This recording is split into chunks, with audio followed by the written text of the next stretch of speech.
State of emergency has been declared in Ferguson, Missouri, as the nation awaits a grand jury decision on whether to indict the police officer who killed unarmed teen Michael Brown.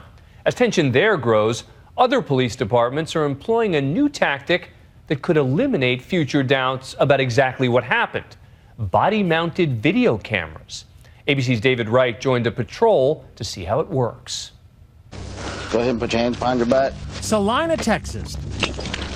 Dash cam footage of an arrest that suddenly goes bad. The police officer tackling the suspect. You don't want to do this. For no apparent reason, except when you see it from the officer's point of view. Here's that same arrest, this time filmed on a body camera worn by the officer. The suspect at first appears to be compliant. Then, in a flash, he appears to sucker punch the cop, provoking that overpowering response. Two cameras, same scene, two very different accounts. That old saying, "the camera never lies," has provoked some uncomfortable questions in recent years. The NYPD on the defensive after a citizen's cell phone captured officers in Staten Island allegedly choking Eric Garner to death this summer. The California Highway Patrol is beating her up, yo. paying out $1.5 million to this woman, seen on camera being beaten by a CHP officer. And in Ferguson, Missouri, it's the absence of pictures that's the problem. Police there hard-pressed to refute allegations Officer Darren Wilson used excessive force when he shot Michael Brown. Was Brown trying to surrender, hands in the air, as some eyewitnesses say? Or did Brown attack Wilson, thereby justifying the use of deadly force? There's no video, so we just don't know. That's why many departments are now investing in body cameras as a way to respond to the controversies. Swipe the screen, and now you can see what my camera's seeing. So that's this camera here. Correct. Are you recording this now? Are you recording me? I am now. Uh-huh. Yeah.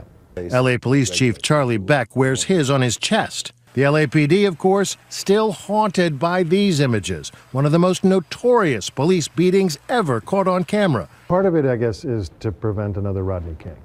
Of course. You riding in a Tahoe today, sir?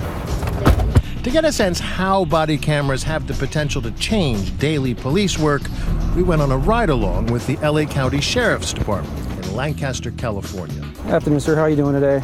Deputy Joel Ansouris is part of the LA Sheriff's Department's pilot program, testing how these devices work in the field. Do you have your driver's license on you, sir? Do you like wearing the camera?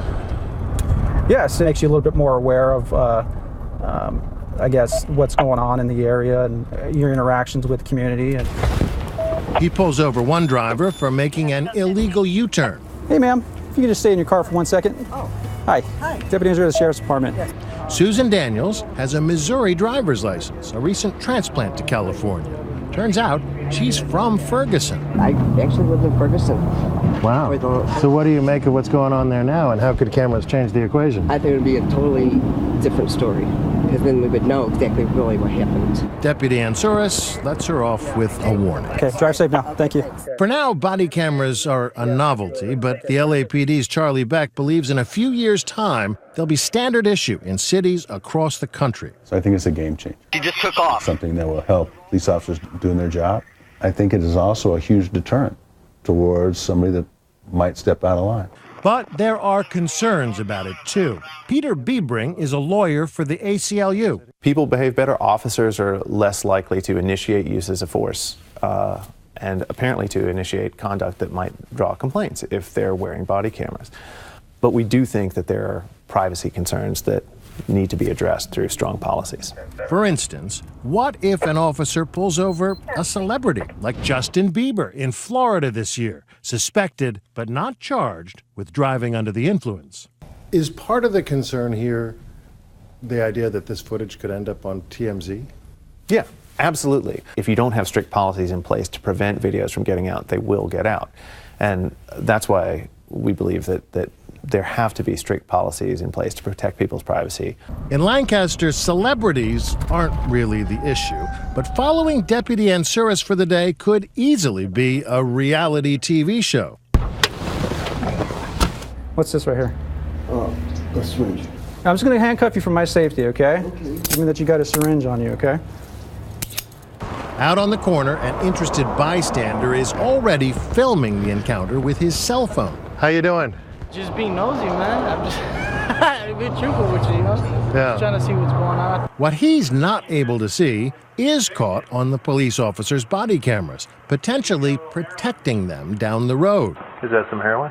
Inside the garage, the officers find what appears to be drug paraphernalia. What kind is that?